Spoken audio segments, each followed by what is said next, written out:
Hey everyone, it's Mad along with Angel here, and today we're going to go over the Holiday Revival Fest schedule.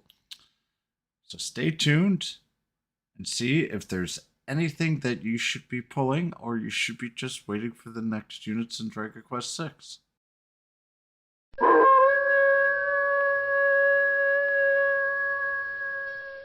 Before I go into the details, I have a link below for each four in their full overview, and so these are just going to be fairly quick reviews for each and every unit. All right.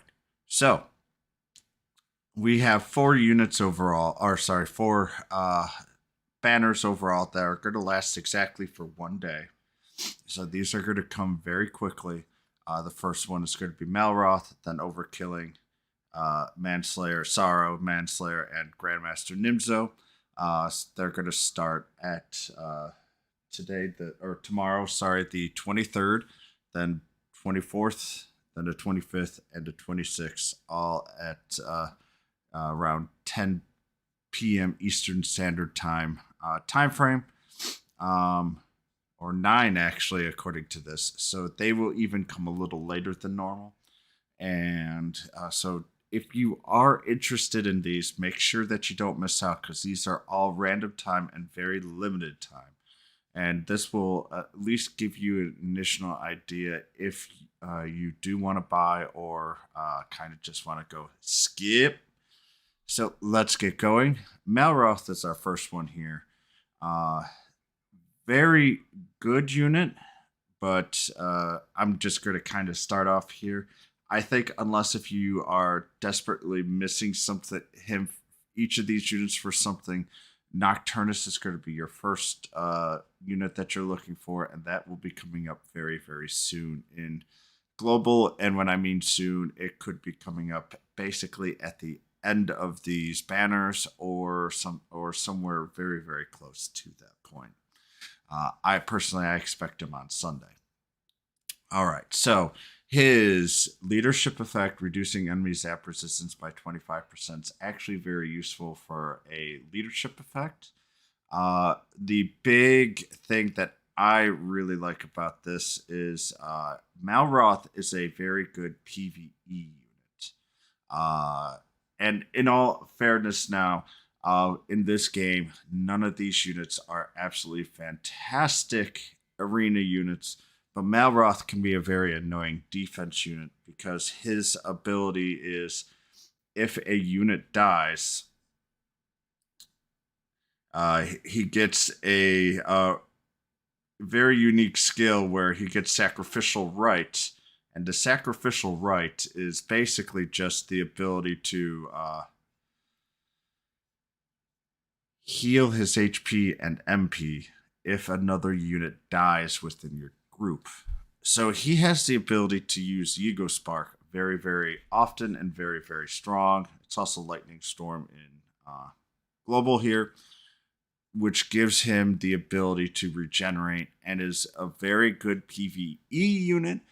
But from a power standpoint, and even from Nocturnus, who's a much better PvE unit than Malroth, there's not a great deal really going for him in this banner, unless if you really, really need him.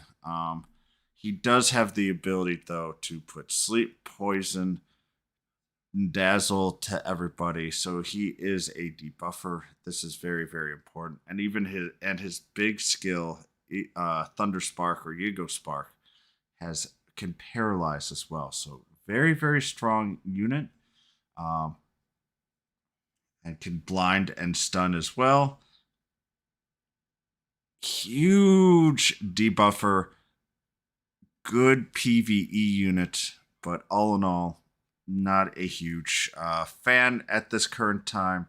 But you can definitely use him in PvE, and it's pretty good in the talent blossoming, depending on which area you need him in because of his power of absorbing death, basically, and getting MP and HP back. The next unit is Overkilling Machine, probably the best attacker in this group. Um, I still actually use him in Arena. This is actually my favorite unit. If we get a paid banner, I will probably go for it to see if I could get the last heart here. Uh, he is a very, very strong unit, especially in the first 2 turns. He greatly raises attack and spell resistance for the 2 turns. I do use this Atomic Blade all the time, which inflicts 250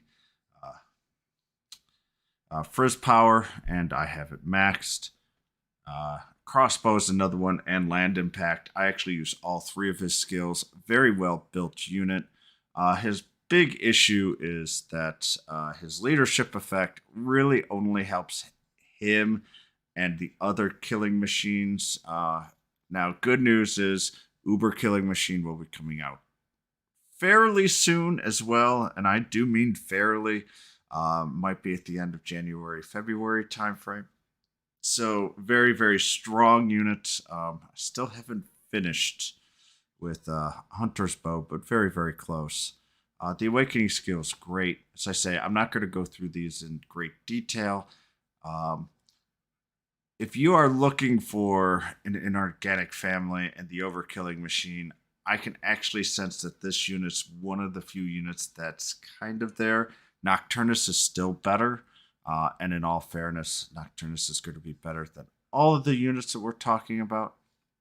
But I still use my Overkilling Machine all the time. So this is actually probably the most current unit and the most up-to-date unit. And once again, all of the links are down below as well.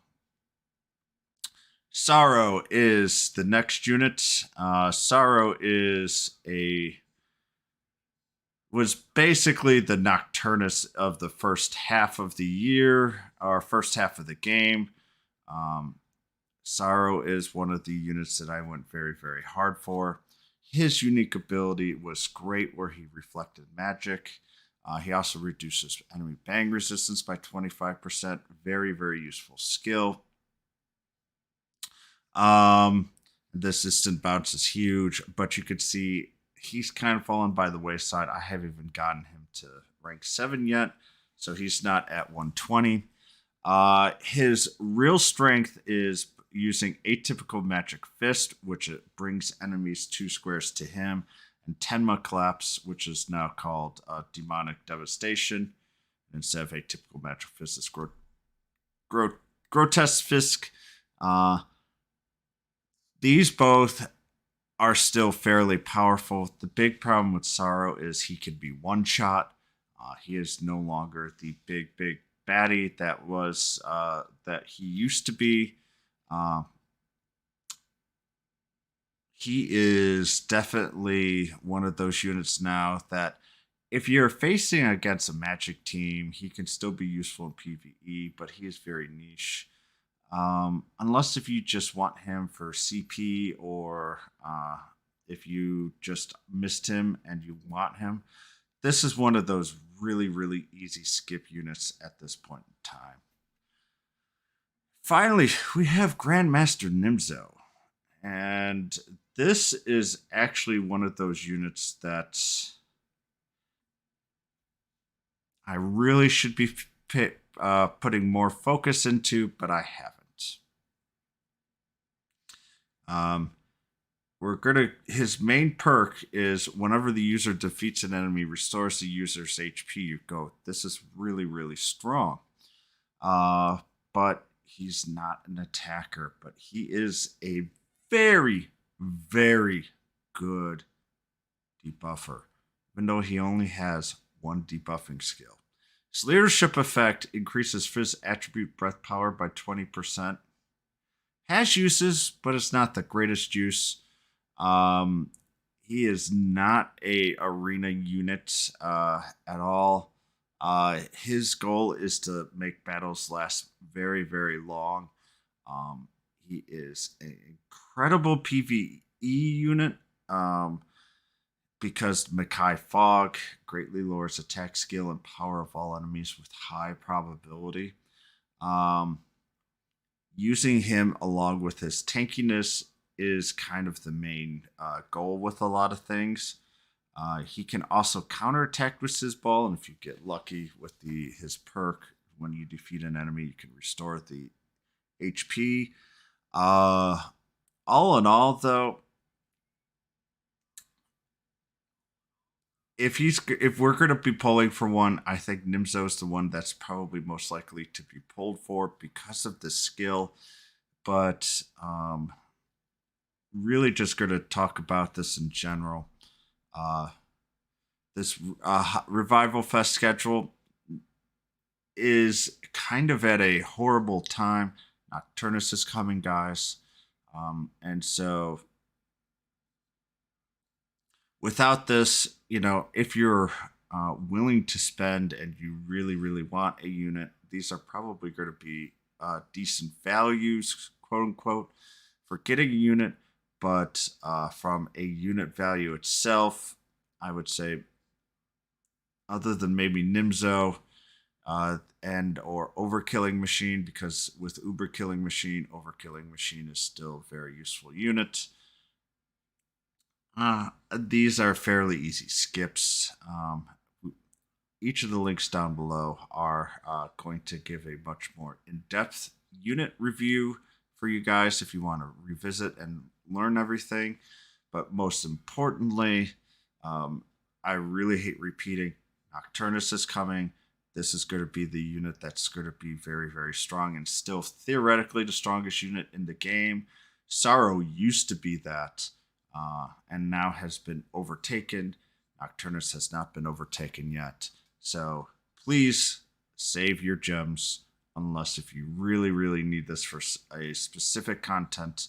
And in all fairness, I can't really think of the reason why any of these are absolutely needed, other than maybe Nimzo, because of his debuff, which is really, really powerful. Thanks, everybody. I hope you guys enjoy. I will be actually churning out the Nocturnus review either later today or tomorrow. So I hope you guys enjoyed this really, really quick review. Have a good one. Bye, everyone.